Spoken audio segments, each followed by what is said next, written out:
Here's a little update on the transmitter I've been working on from the last video. As you can see, it's moved on a bit. I had built the 3866 here, which was giving me about a watt, and then I adapted a circuit for an IRF 510 to take me from 1 watts to 5 watts.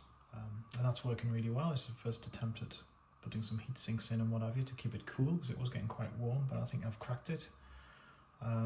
I also took the low pass filter from my previous attempt. There's also a coil that goes off to the receiver here as well, but this little board I've just jammed it on the end.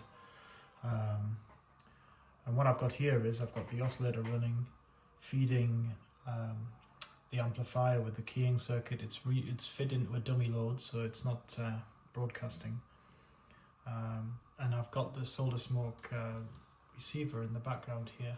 I've just tweaked it, so I'll have to change the tuning, no doubt, but all it's doing is listening. And if I key the Morse, I can adjust the radio to make it a bit more pleasant. I've actually got the Morse filter on the receiver here, so it picks it up really easily. You can hear the bang noise if I turn that off.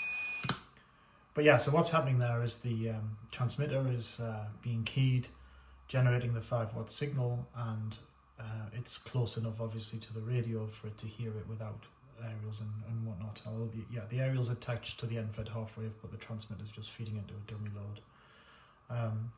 So yeah, I'm delighted it all seems to work. What did I have problems with? Let me think. Yeah, the heat, I had to rearrange the heatsink to try and get things a bit cool. I put some paste on the bottom, and I actually soldered it onto the underside of the board from the pins for the heatsink. The other thing that always catches me out is the power supply has a current limiter on it. And more than once I've been confused about why I'm getting no power out, and it's because the current limiter's been triggering every time I've keyed the Morse key and the current goes up. You can see that actually in the power. If you look at the current there, when I key it, you can see it whacks up to about an amp when I hit the key.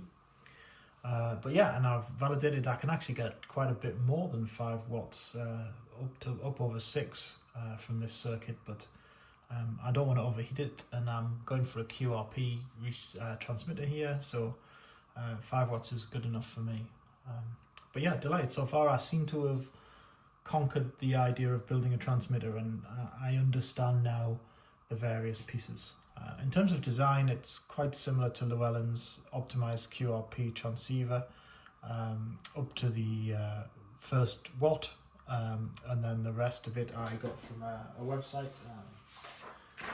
I'll see if I can look that up, but it was, yeah, this was the 5 watt transmitter that I built by N6QW from 2018, and as he says in the article that accompanied it, it works really well.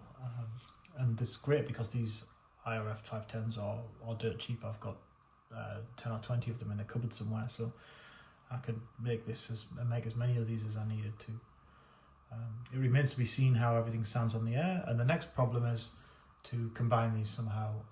What I'm thinking at the moment is I'm just going to build a simple direct conversion receiver to go with this oscillator, and just make the whole thing again. But the receiver part is actually quite easy now. I've got all the other components. I just need to put a mixer in and an audio amplifier. So I'll figure out which design I'm going to use for that, put that on another little board, box it all up, and then I'll have my first QRP 5 watt transceiver.